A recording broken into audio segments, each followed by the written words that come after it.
ಮಾಡೋದಕ್ಕೆ ಅಂತಾನೆ ಬರ್ತಾರೆ. ಅವರೆಲ್ಲ ನಿಜವಾಗಿಯೂ ನಾಟಕದಲ್ಲಿ ಅಭಿನಯ ಮಾಡೋದಕ್ಕೆ ಬರ್ತಾರ ಪ್ರತಿ ವರ್ಕ್‌ಶಾಪ್ ಅಲ್ಲೂ? ಅಥವಾ ಹೇಗೆ ಅದು? ಅದು ಈಗಿನ ಮಕ್ಕಳಿಗೆ ಒಂದು ನಾವು ಆ್ಯಕ್ಟಿಂಗ್ ಈ ಯಾವುದೋ ಒಂದು ಸರ್ಟಿಫಿಕೇಟ್ ತಗೊಂಡ್ರೆ, ಯಾವುದೇ ಇರ್ಬೋದು, ತುಂಬ ರಂಗ ಶಾಲೆಗಳಾಗಿದೆ ಈಗ. ಯಾವ್ದಾದ್ರು ಒಂದು ಸರ್ಟಿಫಿಕೇಟು ಫಸ್ಟ್ ಪ್ರಿಫರೆನ್ಸು ನೀನಾಸಂ ಅಂತಾರೆ. ಒಂದು ಒಂದು ಡಿಸಿಪ್ಲಿನ್ ಇದೆಯಲ್ಲ, ಒಂದು ಶಿಸ್ತು. ಆಮೇಲೆ ತುಂಬ ಜನ ಹೊರಗಡೆ ಒಳ್ಳೆಯದಾಗಿ ಹೋಗಿದ್ದಾರೆ. ಆ ದಿಶೆಯಿಂದ ಬರೋದು ಹೌದು. ಬಂದ ಮೇಲೆ ಆ್ಯಕ್ಟಿಂಗ್ ಅವ್ರ ತಲೆ ಒಳಗೆ ಏನಂದರೆ, ಆ್ಯಕ್ಟಿಂಗ್ ನಾವು ಕಲ್ತ್ಕೊಂಡ್ರೆ ಸಿನಿಮಾ, ಸೀರಿಯಲ್ಲು ಏನೆಲ್ಲ ಮಾಡಿಬಿಡ್ಬೋದು ಅಂತ. ಏನಿಲ್ಲ, ಇಲ್ಲಿ ಬಂದಮೇಲೆ ಗೊತ್ತಾಗ್ತದೆ ನಾವೇನೂ ಅಲ್ಲ ಅಂತ. ನಾನು ಏನೂ ಅಲ್ಲ ಗೊತ್ತಾಗ್ತದೆ. ಇಷ್ಟೆಲ್ಲ ಇದೆ ನಾಟಕ, ಇಷ್ಟೆಲ್ಲ. ಮೊದಲು 1 ವರ್ಷ ಬೇಕಾ ನಾಟಕ ಕಲಿಯೋಕ್ಕೆ ಅಂತ ಕೇಳಿದವ್ರಿದ್ದಾರೆ. 1 ವರ್ಷ ಬೇಕಂತ. ಇಲ್ಲಿ ಬಂದು 1 ವರ್ಷ ಏನೂ ಅಲ್ಲ, ಇದು 4-5 ವರ್ಷ ಕಲಿಬೇಕಾದ್ದು, ಆ ಥರದ ಬರ್ತಾರೆ. ಆಮೇಲೆ ಬಹಳಷ್ಟು ಜನರಿಗೆ ಒಂದು ಬದುಕಿನ ಪ್ರಶ್ನೆ ಇರ್ತದೆ. ಎಲ್ಲೋ 1 ವರ್ಷ ಸುಮ್ಮನೆ ಇರೋಕ್ಕಾಗಲ್ಲ. ಏನೋ ಒಂದು ಡಿಗ್ರಿ ಮಾಡ್ತಾರೆ, ಅಥವಾ SSLC ಮುಗಿಸ್ತಾರೆ, PUC ಮುಗಿಸ್ತಾರೆ. PUC ಮುಗಿಸೋರಿಗೆ ಅತ್ಲಂತ ಅಲ್ಲಾಡಲ್ಲ. ಆಮೇಲೆ 1 ವರ್ಷ ಏನು ನೀನಾಸಂ ಹೆಸರು ಆಗಾಗ ಕೇಳಿ ಬರ್ತಾ ಇರ್ತಿದ್ದಾರೆ. ಅಲ್ಲಿ ಹೋಗ್ಬಿಡೋದು, ಇಲ್ಲಿ ಬರ್ತಾರೆ. ಬಂದು ನೋಡಿದಾಗ ಇದು ಇಷ್ಟೆಲ್ಲ ಇದೆ ಇದ್ರಾಗಂದ್ರೆ, ಹೌದು, ಓದ್ತಾರೆ. ಓದಿ ಮೊದಲಿನ ವಿದ್ಯಾರ್ಥಿಗಳು ಏನು ಮಾಡ್ತಿದ್ರು, ಓದಿ ಸಾಗರದೂರಿಗೆ ಬಂದು, ಸಾಗರದಿಂದ ಮುಂದೆ ಹೋಗಿ ಊರಿಗೆ ಹೋಗಿ ಅಲ್ಲಿ ಸಂಘಟನೆ ಕೆಲವ್ರಿಗೆ ಸಿಗ್ತದೆ, ಕೆಲವ್ರಿಗೆ ಸಿಗೋದೇ ಇಲ್ಲ. ಊರಲ್ಲಿ ಜನ ಒಟ್ಟಾಕದೇ ಆಗ್ಬಿಡ್ತದೆ. ಹಾಗೆಲ್ಲ ಏನೋ ಮತ್ತೆ ಬೇರೆ ಊರಿಗೆ ಹೋಗಿ ಅಲ್ಲೆಲ್ಲ ಉಳ್ಕೊಂಡು ಅಲ್ಲೆಲ್ಲ ನಾಟಕದಿದೆ, ಹಿಂಗೇನೋ ಮಾಡ್ಕೊಂಡು ಇಲ್ಲಿಯ ನಿರ್ದೇಶಕನಾಗುವ ಎಲ್ಲ ಪ್ರಕ್ರಿಯೆ ಗೊತ್ತಿರುತ್ತಲ್ಲ. ಆ ದಿಶೆಯಿಂದ ಅವ್ರು ಏನು ಮಾಡ್ತಾರೆ, ಬೇರೆ ಊರಿಗಾರು ಹೋಗಿ ಮಾಡ್ತಾರೆ, ಕಸರತ್ತು ಮಾಡಿ. ಇಲ್ಲೇನಾಗ್ತದೆ, ಈಗೇನಾಗ್ತಾ ಇದೆ ಅಂದರೆ, ಈ ಸಾಗರಕ್ಕೆ ಬರೋ ಹೊತ್ತಿಗೆ ಹೆಗ್ಗೋಡಲ್ಲಿ ಇವ್ರನ್ನ ಭಾಳ 4 ಮೇಜರ್ ಪ್ರೊಡಕ್ಷನ್ ನೋಡಿದವರು ಎಲ್ಲಿ ಕಂಡ್ರು ಭಾರಿ ಭಾರಿ ಚೆನ್ನಾಗಂತ ಎಲ್ಲ ಮಾತಾಡ್ಸೋದು. ಸಾಗರಕ್ಕೆ ಬಂದ್ರೆ ಇವ್ರ ಜನವೇ ಅಲ್ಲ. ಏನಾಗ್ಬಿಡ್ತದೆ, ಸಾಗರಕ್ಕೆ ಬಂದರೆ ನಾ ಕಲಾವಿದ ಅಂತ ಇವ್ರಿಗೆ ಹೇಳ್ಕೊಳಕ್ಕಾಗಲ್ಲ. ಎಲ್ಲಿ ಹೋದ್ರೆ ಇವ್ರನ್ನ ಯಾರು ಲೆಕ್ಕಕ್ಕೆ ತಗೊಳ್ಳೋದಿಲ್ಲ, ಸಾರ್ವತ್ರಿಕ ಆಗ್ಬಿಡ್ತಾರೆ. ಅಲ್ಲೇ ಸುಮಾರಾಗಿ ಅವರು ಸಾಗರದವರಿಗೆ ಭಾರಿ ಉಮೇದಾಗಿ ಬಂದಿರ್ತಾರೆ. ಈಗೆಲ್ಲ ಅವ್ರವ್ರ ಯಾರು ಕಾರ್ ತರಿಸ್ಕೊತಾರೆ ಅಥವಾ ವೆಹಿಕಲ್ ಹೋಗ್ತಾರೆ. ಮೊದಲೆಲ್ಲ ಬಸ್ಸಿಗೆ ಹೋಗೋದಲ್ಲ. ಸಾಗರದಲ್ಲಿ ಯಾವನು ಏನು ಮಾತಾಡ್ಸೋದಿಲ್ಲ, ಅರ್ಧ ಡಲ್ ಆಗ್ಬಿಡ್ತಾರೆ. ಊರಿಗೆ ಹೋದ್ಮೇಲೆ ನೀನು ನಾಟಕ ಅಂದರೆ ಒಂಥರ ಕನಿಷ್ಠವಾಗಿಯೂ ಜನ ಹಿಂದೆಲ್ಲ ನೋಡ್ತಿದ್ರು. ಈಗಲೂ ಅವರಿಗೆಲ್ಲ ಗೊತ್ತಿಲ್ಲ ಇದೊಂದು ಕಾಲೇಜು, ನಾಟಕ ಕಲಿಸೋ ಕಾಲೇಜು ಅಂತ ಗೊತ್ತಿಲ್ಲ. ಅವರು ನಾಟಕ ಕಲಿಯಕ್ಕೆ ಹೋಗಿದ್ದಾರೆ ಅಂತ ಅದೊಂದು ಹೇಳುವಾಗಲೇ ಲಘುವಾಗಿ ಹೇಳೋದು. ಈಗ ಭಾರಿ ಅಂತ ಹೇಳೋದಕ್ಕೋ ಭಾರಿ ಅಂತ ಹೇಳೋದಕ್ಕೋ ಐತೆ. ಹಾಗಾಗಿ ಅವ್ರು ಹೋದವರಿಗೆ ತಕ್ಷಣ ಏನೋ ನೆಲೆ ಸಿಕ್ಬಿಡ್ತೋ ಏನೋ ಮಾಡಿಬಿಡ್ತಾರೆ. ಆಮೇಲೆ ಇಲ್ಲಿ ಕರೆಕ್ಟಾಗಿ ಅವರು ಲೈಬ್ರರಿ ಅಥವಾ ಆ್ಯಕ್ಟಿಂಗು ಅಥವಾ ಈ ರಂಗಪರಿಕರ ಅಥವಾ ರಂಗಸಜ್ಜಿಕೆ, ಅದರ ಕ್ರಮ ಎಲ್ಲ ಎಲ್ಲ ಯೋಚನೆ ಮಾಡ್ಕೊತಾ ಇದ್ರು. ನನ್ನ ಬದುಕು ಎಲ್ಲ ಯೋಚನೆ ಮಾಡಿ ಅವನೇನೋ ಒಂದು ಸ್ವಲ್ಪ ಹೋಗಿ ಮಾಡಿಬಿಡ್ತಾನೆ. ಅವನೇನೋ ಹೋಗಿ ಮತ್ತೆ ಏನು ಇಲ್ಲ ಅಂದರೆ ಎಲ್ಲಾರು ಒಂದು ಸೀರಿಯಲ್ಗೆ ಸೇರ್ಕೊತಾನೆ. ಆಮೇಲೆ ಮೊದಲೇ ಬರಬೇಕಾದ್ರೆ ಒಂದು ಹ್ಯಾಂಗೋವರ್ ಏನು ಅಂದರೆ, ನಾನು ಸೀರಿಯಲ್ದಾಗ ಆ್ಯಕ್ಟ್ ಮಾಡಿಬಿಡ್ಬೋದು ಅಂತ. ಸೀರಿಯಲ್ನ 1000 ತಲೆಬಿಸಿ ಇದೆ. ನೀವು ಹೇಳಿದಷ್ಟು ಸಲೀಸಾಗಿ ಸೀರಿಯಲ್ ಆಗಲ್ಲ. ಆಮೇಲೆ ಇವ್ರು ಆಯ್ಕೆ ಮಾಡಿದವರು ನಟನಾಗಿ ತಗೊಳ್ಳೋದೇ ಇಲ್ಲ. ಚಾನಲ್ಗಳೇ ಕತೆ ಕೊಟ್ಟು ಅವರೇ ಇಂತಿಂಥ ಆ್ಯಕ್ಟ್ರನ್ನ ತಗೊಳ್ಳಿಂತ ಅವರೇ ಆ್ಯಕ್ಟ್ರನ್ನು ಕಳಿಸ್ಬಿಡ್ತಾರೆ. ಹಾಗಾಗಿ ನಿಮಗೆ ಈಗ ನೋಡಿ, ನೀನಾಸಂ ಪಾಸ್ಔಟು ಸೀರಿಯಲ್ಗಳಲ್ಲಿ ಭಾಳ ಕಡಿಮೆ. ಅವ್ರು ಕಳಿಸಿದ ಆ್ಯಕ್ಟ್ರನ್ನೇ ತಗೋಬೇಕು, ಅವ್ರು ಕಳಿಸಿದ ಕಥೆನೇ ಇವೆಲ್ಲ ಈ ಸೈಡಿಂದ. ಅದು ಅವ್ರು ತಪ್ಪು ಅಂತಲ್ಲ, ಅವು ಕ್ವಾಲಿಟಿ ಬೇಕು ಅವ್ರಿಗೆ. ಅವ್ರು ನೀವು ನಾಟಕ ಅಂತಂದರೆ ಏನು ಅವರಿಗೆ ಲೆಕ್ಕಕ್ಕಿಲ್ಲ. ಹಾಗಾಗಿ ಆ ಭ್ರಮೆಯೂ ಹೋಗ್ಬಿಡುತ್ತೆ, ಸೀರಿಯಲ್ಲು ಸಿಗಲ್ಲ. ಎಷ್ಟೋ ಜನ ಪಾಪ ಕತೆ ಬರೆಯೋ ಅಂತ ಆಸಕ್ತಿ ಇರೋರು ಒಳಗಡೆ ಕೂತ್ಕೊಂಡು ಕತೆ ಬರೆದು ಅವ್ರ ಸೀರಿಯಲಲ್ಲಿ ನೀನಾಸಂ ಪಾಸ್ಔಟು ಅವ್ರ ಕತೆ ಅಂತ ಆಗಿರ್ತದೆ. ಹಾಗೆಲ್ಲ ಆಗಿ ಅವರಿಗೆ ಬದುಕಿಗೆ ಕಷ್ಟ ಆಗ್ತದೆ. ನಾನು ಅದೇ ಈ ರಂಗಭೂಮಿಯ ಕಲಾವಿದರಿಗೆ ಪೇಮೆಂಟ್ ಏನಿದೆ ದಯವಿಟ್ಟು ಸಾಲ, ಇದು ಭಾರಿ ಪಕ್ಕ ಆಗಿ ಹೇಳೋದು. ಅವರು ಬದುಕು ಹೇಗೆ ಮಾಡ್ತಾರೆ? 10,000, 12,000, 15,000 ತಗೊಂಡ್ರೆ, ಫಸ್ಟ್ ತಗೊಂಡು ಕೂಡಲೇ 10,000 10,000 ಕೊಟ್ಟಾರ. ಇದು ಯಾವ್ದಾದ್ರು ರಂಗಾಯಣ ಹಿಂಗ ಇಂಥವೆಲ್ಲ ಆದ್ರೆ ಒಂದು 12-15,000 ಕೊಟ್ಟಾರ.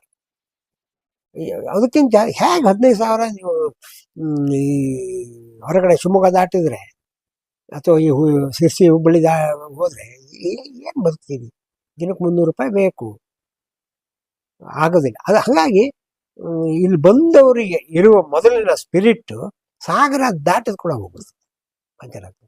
ಅದಕ್ಕೇನು ಸರ್ಕಾರದಿಂದನೇ ಈ ವಿಶೇಷವಾಗಿ ಕಲಾವಿದರಿಗೆ ಸುಮ್ಮನೆ ಹೇಳ್ತಾರೆ, ಸಾಗರದಲ್ಲಿ ಇದು ಮಲೆನಾಡಿನ ಸಾಂಸ್ಕೃತಿಕ ಹೆಬ್ಬ ಆಗಿಲ್ಲ, ಹಾಗೆ ಹಿಂಗೆ ಏನೇನೋ ಭಾಷಣ ಮಾಡ್ತಾರೆ, ನಮ್ಗೆ ಕೇಳಕ್ಕೆ ಅಸಹ್ಯ ಆಗ್ತದೆ. ಒಂದು ರಿಹರ್ಸಲ್ ಮಾಡಕ್ಕೆ ಒಂದು ಥಿಯೇಟರ್ ಇಲ್ಲ, ಥಿಯೇಟರ್ ಇಲ್ಲ, ರಂಗಮಂದಿರ ಇಲ್ಲ, ರಂಗಮಂದಿರ ಇಲ್ಲ. ನೋಡಿ ಎಷ್ಟು ಸಾಂಸ್ಕೃತಿಕ, ನೀವು ಹಂಗೆ ಇದು ಹೆಬ್ಬಾಗಿಲು ಅಂತ ಹೇಳಂಗೆ ಇಲ್ಲ. ಯಾಕಂದ್ರೆ ನೀವು ಘಟ್ಟದ ತಗ್ಗಿಳಿದ್ರೆ ನೀವು ಒಂದಲ್ಲ ಒಂದು ಸಾಂಸ್ಕೃತಿಕ ಕಾರ್ಯಕ್ರಮ ನಡೀತಾನೆ ಇರ್ತದೆ. ಹಂಗೆ ನಾವು ನಮ್ಮನ್ನವೇ ನಾವು ಬಾರಿ ಮಾಡಿದ್ದೇವೆ ಅಂತ ಹೇಳಕ್ಕ. ಹಾಗಾಗಿ ಈ ಕಲಾವಿದರು ಇಲ್ಲಿ ಬಂದು ತಯಾರಾಗ್ತಾರೆ, ತಯಾರಾದ್ಮೇಲೆ ಆ ಪ್ರಾಡಕ್ಟ್ ಮಾರ್ಕೆಟಿಂಗ್ ಆಗಲ್ಲ. ಅಂದ್ರೆ ನಾನು ಹೀಗೆ ಹೇಳಿದ್ದು, ಕಲಾವಿದರಿಗೆ ಬೇಡಿಕೆ ಆಗ್ಬೇಕಲ್ಲ, ಅದು ಸೀರಿಯಲ್ ಅಲ್ಲೂ ಕೂಡ ಕಟ್ಟಾಗಿದೆ. ಸಿನಿಮಾ ಬಿಡಿ, ನೀವು ಲಕ್, ನಿಮಗೆ ಯಶ್ ಜೊತೆಗೆ ನಾನು ಕೆಲಸ ಮಾಡಿದ್ದೀನಿ. ಯಶ್ ಏನು ನಂದಗೋಕುಲ ಮಾಡಿದಾಗ ನಾನು ಆ್ಯಕ್ಟ್ ಮಾಡಿದ್ದೇನೆ, ನಾನು ಕ್ಯಾಶಿಯರ್ ಆಗಿ ಕೆಲಸ ಮಾಡಿದ್ದೆ. ಬಟ್ ಏನು ನಶೀಬ, ಅವನು ಅವಾಗಲೇ ಹೇಳ್ತಿದ್ದ, ಕೊರೋನಾ ಸಿನಿಮಾ ಮಾಡಬೇಕು ಅಂದರೆ ಅವನು ನುಗ್ಗಂಡು ಹೋದ, ಯಾರಿಗೋ ಕಾಲಿಡ್ದ, ಯಾರಿಗೋ ಕೈ ಹಿಡ್ದ, ಪಾಪ ಕಷ್ಟಪಟ್ಟಿದ್ದಾನೆ, ತುಂಬ ಒದ್ದಾಡಿದ್ದಾನೆ. ಹಾಗೆ ಎಲ್ಲರಿಗೂ ಏನು ಸಾಧ್ಯ ಅದು ಅಲ್ವೇ?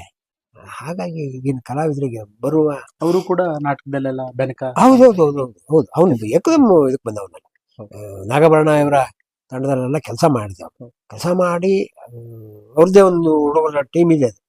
ಆ ಟೀಮ್ನವರು ಸಿನಿಮಾಕ್ಕೆ ಎಂಟ್ರ್ ಆಗಿ, ಇದೇನು ಬೈ ಲಕ್.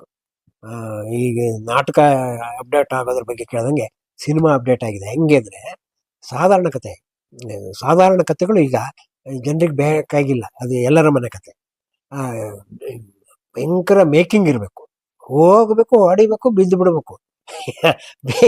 ಬಿದ್ದು ಏನಾಗಬೇಕು, ಬಿದ್ದು ಏನು ಒಳ್ಳೇದಾಗ್ತದೆ ಅದಿಲ್ಲ. ಆ ಥರದ ಈಗೆಲ್ಲ ಗ್ರಾಫಿಕ್ಸ್ ಎಲ್ಲ ಶುರು ಆದಕ್ಕಾಗಿ ನಿಮ್ಗೆ ಹೆಚ್ಚು ಕಸರತ್ತು ಬೇಕಾಗಿಲ್ಲ, ಒಂದು ರೂಮಾಗಿ ಕೂತ್ಕೊಂಡು ಗ್ರಾಫಿಕ್ಸ್ ಮಾಡಿ ಆ ಥರ ಸಿನಿಮಾದಲ್ಲಿ ಎಲ್ಲೋ ಚಾನ್ಸ್ ಕೊಟ್ರೆ ಅಲ್ಲಿ ಆ್ಯಕ್ಟಿಂಗ್ ಬೇಡ ನಿಮಗೆ, ನೀವೇನು ಹೋಗ್ಬೇಕು, ಗುದ್ದಬೇಕು ಅಷ್ಟೇ. ಹಂಗೆಲ್ಲ ಆಗಿದೆ. ಅಂದರೆ ನಾನು ಅದನ್ನು ಟೀಕೆ ಮಾಡ್ತಾ ಇಲ್ಲ, ಸಿನಿಮಾ ರಂಗವನ್ನು ನಾನು ಟೀಕೆ ಮಾಡೋದಕ್ಕೆ ನಾನು ಏನೂ ಅಲ್ಲ. ಆದರೆ ಈ ಹುಡುಗರಿಗೆ ಆಗುವ ಒಂದು ತೊಂದರೆಗೆ ನಾನು ಹೇಳಿದ್ದು, ಅಂದರೆ ಹುಡುಗರು ಹಾಗೇನೋ ಯೋಚನೆ ಮಾಡಿರ್ತಾರೆ, ಆದರೆ ಅದು ಆಗೋದಿಲ್ಲ ಅನ್ನೋದಕ್ಕೆ. ಅದಕ್ಕೆ ನೀವು ನಿಧಾನ ಹೋಗ್ಬೇಕು, ಯಾವುದೋ ಸಣ್ಣ ಸಿನಿಮಾದ ಮಾಡಬೇಕು. ಕ್ಯಾಮ್ರಾ ಅಂದರೆ ಏನು, ಅದು ಅಲ್ಲೂ ಒಂದು ಮತ್ತೆ ನಿಮ್ಗೆ ಇನ್ಸ್ಟಿಟ್ಯೂಟೇ, ಆ್ಯಕ್ಟಿಂಗ್ ಒಂದು ಕಲ್ತಿದ್ದೀರಿ ಬಿಟ್ಟರೆ ಅಲ್ಲೂ ಕೂಡ ಅದೊಂದು ಇನ್ಸ್ಟಿಟ್ಯೂಟೇ. ಹೌದೌದು, ನಿಮಗೆ ಪ್ರತಿಯೊಂದು ಕ್ಯಾಮ್ರಾ ಆಂಗಲ್ ಇಂದ ಹೌದು, ಇದೇ ಜಾಗಕ್ಕೆ ಬಂದು ನಿಂತ್ಕೋಬೇಕು, ನಿಲ್ಬೇಕು, ಇಷ್ಟೇ ಹೇಳ್ಬೇಕು. ಮತ್ತೆ ಅದು ಎಡಿಟಿಂಗ್ ಆಗಿ ಏನ್ ನಾನ್ಸೆನ್ಸ್ ಆಗ್ತದೆ ಅಂತ ಒಂಚೂರು ಎಡಿಟಿಂಗ್ ಅಲ್ಲಿ ಹೋಗ್ಬೇಕು. ಅದೆಲ್ಲ ಅದು ಕೂಡ ಒಂದು ಕಲಿಕೆ. ಹಾಗಾಗಿ ನಾನು ಇವತ್ತು ಹೇಳೋದು, ನಾನು ಒಬ್ಬ ಕಲಿಕೆಯ ಜನವೇ ಹೊರತು ನಾನು ಮಾಡ್ತೇನೆ. ನೀವು ಏನ್ ನಾಟಕದ ಏನ್ ಕೆಲಸ ಕೊಟ್ಟರು ನಾನು ಅದಕ್ಕೆ ಪ್ಲಾನ್ ಮಾಡಬಲ್ಲೆ, ಕೆಲಸ ಮಾಡಬಲ್ಲೆ, ಇಷ್ಟು ನಾನು ಹೇಳಬಲ್ಲೆ. ಎಸ್ ಗುರುಣ, ಸುದೀರ್ಘವಾಗಿ ಮಾತಾಡಿದ್ರಿ. 1973ರಿಂದ 83 ಆಕ್ಚುಲಿ ರಂಗಭೂಮಿ 75ರಿಂದಾನೆ, ನಾನು ಇಲ್ಲಿಗೆ ಎಂಟರ್ ಆಗಿರೋ 83. ಹೌದು, ಇನ್ಸ್ಟಿಟ್ಯೂಟ್ ನೀನಾಸಮಿಗೆ ಎಂಟರ್ ಆಗಿರೋದಕ್ಕಿಂತ 75ರಿಂದಾನೆ. ಯಕ್ಷಗಾನದಲ್ಲಿ ನಾವು ಅವಾಗಲೇ ಪ್ರಶ್ನೆನ ರೈಸ್ ಮಾಡಲಿಲ್ಲ. ಯಕ್ಷಗಾನದಲ್ಲಿ ನೀವು ಪಾತ್ರಗಳನ್ನು ಮಾಡ್ತಿದ್ರ ಅಥವಾ ನೀವು ಮುಖವರ್ಣಿಕೆಗೆ ಅಂತಾನೆ ಮೇಕಪ್ಪಿಗೆ? ಫಸ್ಟ್ ಮಂಡಲ್ ಮನೆ ವಿನಾಯಕ ಯಕ್ಷಗಾನ ಮಂಡಳಿ ಹೊಸೂರು ಅಂತ ಮೇಕಪ್ಪಿಗೆ ಹೋದೆ. 10 ರೂಪಾಯಿ ಸಂಬಳ, ಹೇಳಕ್ಕೆ ನಂಬಕ್ಕೆ ಸಾಧ್ಯ ಇದೆ ಇರೋ ಸಂಬಳ. ಅದು ಸಂಬಳಕ್ಕಾಗಿ ಹೋಗ್ತಿರಲ್ಲ ಬಳಿ. ನಾನು ಯಕ್ಷಗಾನ ಆರ್ಟ್ ಮಾಡಬೇಕು ಅನ್ನೋ ಆಸಕ್ತಿಗೆ ಅವನು ಅದು ಮಾಡಿದೆ. ಆಮೇಲೆ ಯೇಸು ಪ್ರಕಾಶ್ ಅಂತ ಒಬ್ಬ ಸಿನಿಮಾದಲ್ಲಿ ಖಳನಾಯಕನ ಪಾತ್ರ ಮಾಡ್ತಿದ್ದ, ತೀರ್ಕೊಂಡ್ರು. ಅವ್ರನ್ನ ಸೀರಿಯಲ್ಗೆ, ಸೀತೆ ಸೀರಿಯಲ್ಗೆ ಒಂದು ವಿಲನ್ಗೆ ನಾನೇ ಇಂಟ್ರೊಡ್ಯೂಸ್ ಮಾಡಿದ್ದು ಮತ್ತು ಸೇರಿಸಿದ್ದು. ಅವರು ತುಂಬ ಯಕ್ಷಗಾನದ ಆಸಕ್ತ. ಅವರು ಇಲ್ಲಿ ಒಂದು ಅವ್ರ ಮಗಳು ಮಗ ಇವರೆಲ್ಲ ಯಕ್ಷಗಾನದಲ್ಲಿ ಪಾತ್ರ ಮಾಡೋರು. ನನ್ನನ್ನು ಒಳಗೊಂಡವರು, ಗುರುಣ ಈ ಪಾತ್ರ ಮಾಡೋದು ಆರಾಮ್ ಮಾಡ್ತೀರಿ ನೀವು, ನನಗೆ ಇಲ್ಲ ಯಕ್ಷಗಾನ ಅಂತದ್ದು. ಆಮೇಲೆ ಅವರು ವಾಲ್ಮೀಕಿ ಪಾತ್ರ ಮಾಡಿದ್ರು ನೀಟಾಗಿ. ಅದು ಯಕ್ಷಗಾನದ ಖುಷಿಯೇ ಬೇರೆ. ಇದಿಷ್ಟು ಈ ನಾಟಕ ಸಿನಿಮಾ ಯಕ್ಷಗಾನದಲ್ಲಿ ಅವನು ಏನು ಪ್ರಶ್ನೆ ಕೇಳ್ತಾನೆ, ಅದಕ್ಕೆ ಏನು ಕೇಳ್ತಾನೆ ಅದಕ್ಕೆ ನನ್ನ ಉತ್ತರ ಆಗಬೇಕು. ಅದಕ್ಕೆ ಪುರಾಣಗಳು ಗೊತ್ತಿರಬೇಕು ನಿಮಗೆ. ಹಾಗೆ ಸುಮ್ಮನೆ ಏನೇನೋ ಡೈಲಾಗ್ ಹೇಳಕ್ಕೂ ಆಗಲ್ಲ. ಹಾಗಾಗಿ ತುಂಬ ಒಳ್ಳೆಯ ಮಾಧ್ಯಮ ಯಕ್ಷಗಾನ ಏನಿದೆ. ತುಂಬ ಒಳ್ಳೆಯ, ನೀವು ಮಾತಾಡೋದಕ್ಕೆ ಸ್ವತಂತ್ರವಾಗಿ ಮಾತಾಡೋದು. ಅದು ನಾನು ನೀವು ನೋಡಿದಾಗೆ ನೈಜ ಅಭಿನಯ ಇದೆಯಲ್ಲ, ನೈಜ ಅಭಿನಯ ಮಾಡೋದಕ್ಕೆ ಅದರಲ್ಲ ಅಭಿನಯ ಬೇರೆ ಬ್ರಾಡ್ ಆಗಿರ್ಬೋದು, ಬಟ್ ನೀವು ಸ್ವತಂತ್ರವಾಗಿ ಮಾತಾಡೋದಕ್ಕೆ ತುಂಬಾ ಒಳ್ಳೆ ಮಾಧ್ಯಮ. ಆಮೇಲೆ ನಿಮ್ಮ ಜ್ಞಾನ ಭಂಡಾರ ಅಷ್ಟು ಇರ್ಬೇಕು. ಹೌದು, ಅಷ್ಟು ಇರ್ಬೇಕು. ಅವನೇನೋ ಇನ್ನೇನೋ ಕೇಳ್ಬಿಟ್ಟ ಅಂತ ಇಟ್ಕೊಳ್ಳಿ, ನೀವು ಅದಕ್ಕೆ ಉತ್ತರ ಕೊಡಬೇಕು. ಹಾಗಾಗಿ ಯಕ್ಷಗಾನ ಒಂದು ಮೂರು ಪ್ರಸಂಗದಲ್ಲಿ ಯಕ್ಷಗಾನದಲ್ಲಿ ಪಾತ್ರ ಮಾಡಿದೆ, ಚೆನ್ನಾಗಿ ಮಾಡಿದೆ. ಇಲ್ಲೇ ನೇನಾಸಮಲ್ಲ ಪ್ರದರ್ಶನ ಆಯ್ತು, ಮಾಡಿದೆ. ಆಮೇಲೆ ಮಕ್ಕಳ ರಂಗಭೂಮಿಯಲ್ಲಿ ಕೆಲಸ ಮಾಡಿದ್ದೇನೆ. ತುಂಬಾ ಹೊತ್ತಿಂದ ಎಲ್ಲಾ ವಿಷಯದ ಬಗ್ಗೆ, ಸೀರಿಯಲ್ಲು, ಸಿನಿಮಾ, ನಾಟಕ, ರಂಗ ಪರಿಕರ, ರಂಗಸಜ್ಜಿಕೆ, ಬ್ಯಾಕ್ ಸ್ಟೇಜ್, ಲೈಟಿಂಗು, ಆಮೇಲೆ ಹವ್ಯಾಸಿ, ಪ್ರೊಫೆಷ್ನಲ್ ಥಿಯೇಟ್ರು, ಎಲ್ಲ ಮರಾಠಿ ಥಿಯೇಟ್ರು, ಎಲ್ಲನೂ ಸುದೀರ್ಘವಾಗಿ ಮಾತಾಡಿದ್ರು. ನಿಮಗೆ ಕೊನೆಯದಾಗಿ ಏನಾದರೂ ಹೇಳಬೇಕು ಅನ್ಸುತ್ತಾ?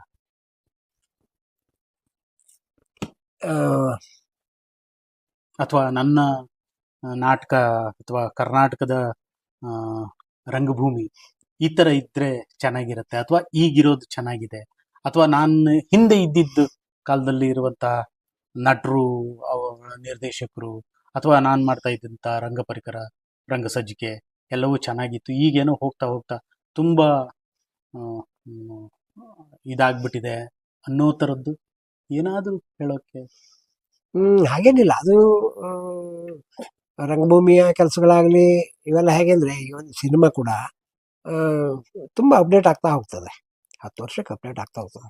ಹಾಗಾಗಬೇಕು ಕೂಡ. ಅದು ಆ ದಿಶೆಯಲ್ಲಿ ಯುವಕರಿಗೆ ಈಗ ರಂಗಭೂಮಿಯ ಕೆಲಸ ಮಾಡೋದಕ್ಕೆ ಬರ್ತಾರೆ, ಮಾಡ್ತಾರೆ, ಬಿಟ್ಟರೆ ಅದನ್ನು ಹೆಚ್ಚು ಬೆಳೆಸೋದಕ್ಕಾಗೋದಿಲ್ಲ. ಅದಕ್ಕೆ ವಿಶೇಷ ಪ್ರಯತ್ನ ಆಗಬೇಕು. ಅದು ಹೆಂಗಾಗಬೇಕು ಗೊತ್ತಿಲ್ಲ. ಅದು ಆ ಕೊರತಿದೆ, ಇವತ್ತಿಗೂ ಇದೆ.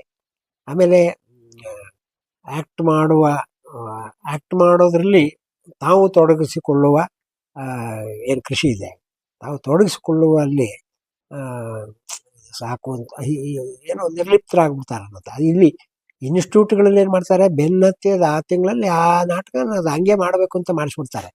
ಆದರೆ ಇವರೇ ತಾವೊಂದು ಅಭಿನಯಕ್ಕೆ ನಿಂತಾಗ ಎಷ್ಟೋ ಬಾರಿ ನಾನು ಈ ಸಿನಿಮಾದಲ್ಲಿ ಇತ್ತೀಚೆಗೆ ಒಂದು ಸಿನಿಮಾ ಮಾಡಿದಾಗ ನಮಗೇನೋ ಅನ್ನಿಸ್ತದೆ, ನನಗೆ ಒಬ್ಬಳೇ ಮಗಳು, ಹೆಂಡತಿ ಇರಲ್ಲ, ಅವಳು ನನ್ನ ಮದುವೆ ಮಾಡ್ಕೋಬೋದು. ನಾನು ಮದುವೆ ಕೇಳಿದರೆ ಒಪ್ಕೊಳ್ಳಲ್ಲ, ಬಟ್ ಅವಳು ಯಾರ್ದೋ ಇಷ್ಟಪಟ್ಟಿರ್ತಾಳೆ, ಬಟ್ ಅದನ್ನು ತುಂಬ ಮರ್ಯಾದಿಸ್ತದಕ್ಕೆ ಹೇಳೋಕ್ಕೆ ಇಷ್ಟಪಡಲ್ಲ. ಆವಾಗ ಏನಾಗ್ತದೆ, ಅವಳು ಒಂದು ದಿವಸ ಭಾಸ್ಕರ ಅಂತ ಆ ಸ್ನೇಹಿತನ ಕೈಲಿ ನನಗೆ ಹೇಳಿಸ್ತಾಳೆ. ಹೇಳಿಸಿದಾಗ ನಾನು ಒಪ್ಕೋತೇನೆ, ಅಂದರೆ ಆಗಲಿ ಯಾವ್ದಾರ ಆಗಲಿ ಚೆಂದ ಬದುಕೋದು ಮುಖ್ಯ ಅಂತ. ಕೊನೆಗೆ ಮಾತುಕತೆಗೆ ಬರ್ತಾರೆ. ಬಂದಾಗ ಅವರಿಗೆ ನಾನು ಹೇಳುವ ಮಾತು, ನಾನು ಅವಳಿಗೆ ತಾಯಿ ಇಲ್ಲ, ನೀವೇ ಇನ್ನು ತಾಯಿ, ಚೆಂದಾಗಿ ನೋಡ್ಕೊಳ್ಳಿ ಅಂತ ಹೇಳಿ ಎಲ್ಲ ಡೈಲಾಗ್ ಆಗ್ತದೆ. ಆದರೆ ಆದಮೇಲೆ ಡೈರೆಕ್ಟ್ರಿಗೆ ನಾನೇ ಹೇಳಿದೆ. ಆಮೇಲೆ ಆಯಿತು, ಮಾತುಕತೆಗೆ ಬಂದಿರ್ತಾರೆ, ಅವ್ರು ಹೋಗ್ತಾರೆ. ಹೋಗಬೇಕಾದ್ರೆ ಇವನ ಯೋಚನೆ ಏನಿರ್ತದೆ ಅಂದರೆ, ತನ್ನ ಮಗಳು ಆ ಮನೆಯಲ್ಲೂ ನನ್ನ ಮಗಳು ಹಂಗೆ ಬದುಕಬೇಕು ಅಂತ, ಅಂದರೆ ಅಲ್ಲೂ ಆ ಪ್ರೀತಿ ಸಿಗಬೇಕು ಅಂತ ಅದನ್ನ ಹೇಳಿರ್ತಾರೆ. ಹೋದ್ರು ಅವರು ಶಾರ್ಟ್ ತಗೊಂಡು ಮುಗಿಸ್ಬಿಟ್ರು. ನಾನು ಡೈರೆಕ್ಟ್ ಅವನು ಪವನ್ ಸಾಗರ್ ಅಂತ ನಾನೇ ಕರೆದು ಹೇಳಿದೆ. ಲಾಸ್ಟಿಗೆ ಈ ಮಾತು ಅಂಡರ್ಲೈನ್ ಮಾಡೋದಿದ್ರೆ, ನಾನು ಹೇಳಿದೆ ಅಂತಲ್ಲ, ಅಂಡರ್ಲೈನ್ ಮಾಡೋದಿದ್ರೆ ಲಾಸ್ಟಿಗೆ ಹೋಗ್ಬೇಕಾರೆ ಇವತ್ತಿಂದ ಇವಳು ನಿಮ್ಮ ಮಗಳು, ಚೆನ್ನಾಗಿ ನೋಡ್ಕೊಳ್ಳಿ ಅಂತ ಕಳಿಸೋದಿದೆಯಲ್ಲ, ಅದು ಎಂಡಿಂಗ್ ಚೆನ್ನಾಗ್ತಿತ್ತೇನೋ ಅಂದೆ. ಆ ಡೈರೆಕ್ಟ್ರು ಏ ಹೌದು ಹೌದು ಹೌದು ಕುರಡ, ಕರೆಕ್ಟ್ ಅಂತೇಳಿ ಮತ್ತೆ ಶೂಟ್ ಮಾಡಿದ್ರು ಅವರು. ರೀಶೂಟ್ ಮಾಡಿದ್ರು. ರೀಶೂಟ್ ಅಂತ ಅಂದ್ರೆ ಆ ಥರ ಡೈರೆಕ್ಟರ್ ಜೊತೆಗೆ ನಾನು ಅಲ್ಲೂ ಮಾತಾಡಿದ್ದೇನೆ. ಆಕ್ಚುಲಿ ಸ್ಕ್ರಿಪ್ಟ್ ಅವ್ರದ್ದಾದ್ರೂ ಎಂಡಿಂಗ್ ನಾವು ಆ ಕತೆಗೆ ಬಂದಾಗ ಎಂಡಿಂಗ್ ನಾನೇನಾದ್ರೆ ಅವ್ರೇನಾದ್ರು ಆಗಬಾರ್ದು ಅಂತ ಹೇಳಿದೆ. ಹಂಗೆ ಅಂದ್ರೆ ನಾವು ಆಕ್ಟಿಂಗ್ ಜೊತೆಗೆ ಸೀನ್ ಜೊತೆಗೆ ನಾವು ತೊಡಗಿಸ್ಕೋಬೇಕು ಅಂತ ನಾನು ಮಾತೇನೆ. ಅದು ಆಗ್ಬೇಕು ಈಗಿನ ಹುಡುಗರಿಗೆ. ಅವ್ರು ಏನ್ ಮಾಡ್ತಾರೆ, ಈ ಟೆಕ್ನಿಕಲ್ ವರ್ಕಲ್ಲೂ ಪ್ರಾಬ್ಲಮ್ ಆಗಿರೋದಿದೆ. ನಿರ್ದೇಶಕರ ಜೊತೆಗಿನ ಚರ್ಚೆಗೆ ಇವ್ರು ಹೆದರ್ತಾರೆ. ಅವ್ರ ಗುರು ಇವ್ರು ಶಿಷ್ಯ ಆಗ್ಬಿಡ್ತಾರೆ. ಗುರುಗಳು ನಾಟಕ ತಗೊಂಡಾಗ ಇವ್ರು ಅವ್ರನ್ನ ಡಿಸ್ಕಸ್ ಮಾಡಕ್ಕೆ ಹೋಗಲ್ಲ. ಅವ್ರು ಹೇಳ್ದಷ್ಟು ಮಾಡ್ತಾರೆ. ಅದು ಆಗ್ಬಾರ್ದು. ಮಾತಾಡಿದ್ರೆ ಕೆಲಸ ಆಗುತ್ತೆ. ಇದಿಷ್ಟೇ. Thank you Guruvanna. ನಮ್ಮ ಮನದಾಳದ ಮಾತಿನ ಕಾರ್ಯಕ್ರಮಕ್ಕೆ ಇಷ್ಟುದ್ದ ನೀವು ನಿಮ್ಮ ಅನುಭವನ ಹಂಚಿಕೊಂಡಿದ್ದಕ್ಕೆ ಥ್ಯಾಂಕ್ ಯು. ಧನ್ಯವಾದಗಳು. ನಮಸ್ಕಾರ.